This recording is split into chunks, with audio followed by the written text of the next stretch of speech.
Ketemu lagi dengan saya Bolo dimanapun berada. Tidak henti-hentinya saya menyampaikan salam sehat, salam semangat, salam sukses dalam beraktivitas. Oke ya Bolo, saya mau menyampaikan aktivitas saya di pagi hari ini. Alhamdulillah, semoga tanaman saya ini juga membawa hasil yang sangat memuaskan. Karena ini tidak lepas dari cara berkebun saya atau cara perawatan tanaman saya seperti itu ya Bolo. Dan tidak lupa pula bahwa tanaman saya ini tidak lepas dari kompos ya Bolo. Jadi, saya itu berulang kali menyampaikan pada teman-teman, jangan ragu dengan kompos atau khasiat kompos itu sendiri. Karena dengan memperbanyak kita menggunakan kompos, insya Allah semuanya aman dari segalanya. Kayak gitu ya Bolo. Oke, hari ini atau pagi ini saya akan, berbicara tentang, bagaimana cara menggunakan pupuk kompos itu sendiri.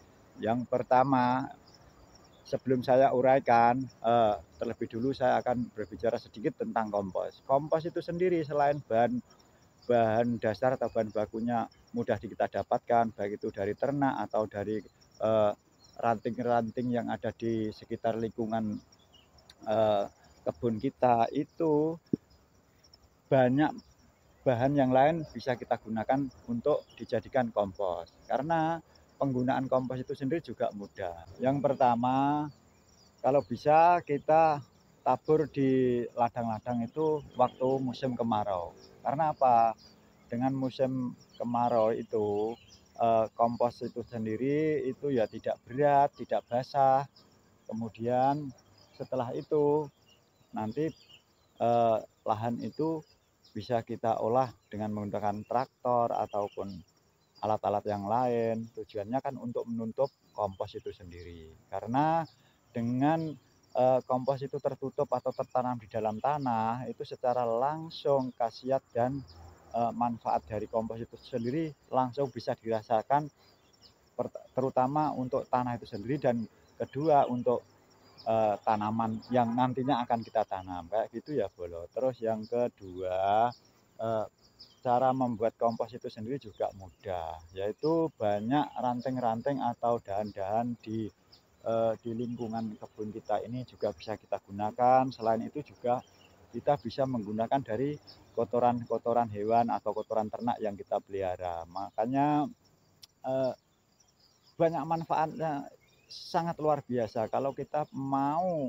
berkreasi atau berkreatif dalam hal berkebun, itu banyak yang kita dapatkan, kayak gitu ya Bolo. Terus yang ketiga, cara menggunakan yang tepat, yaitu kalau kita nggak bisa, eee eee, istilahnya cara yang ketiga, yaitu bisa kita taburkan langsung ke tanaman-tanaman itu sendiri. Cuman kalau kita taburkan ke tanaman-tanaman itu sendiri, khasiatnya langsung terasa, akan tetapi biasanya kalau curah hujannya tuh terlalu tinggi itu bisa, ke bawah air hujan itu sendiri juga agak sedikit, kurang bagus menurut saya. Makanya yang terbaik itu cara menggunakan kompos itu pas musim kemarau kayak gini, ketika kita tidak ada tanaman, itu kita sebar semuanya di lahan-lahan kita.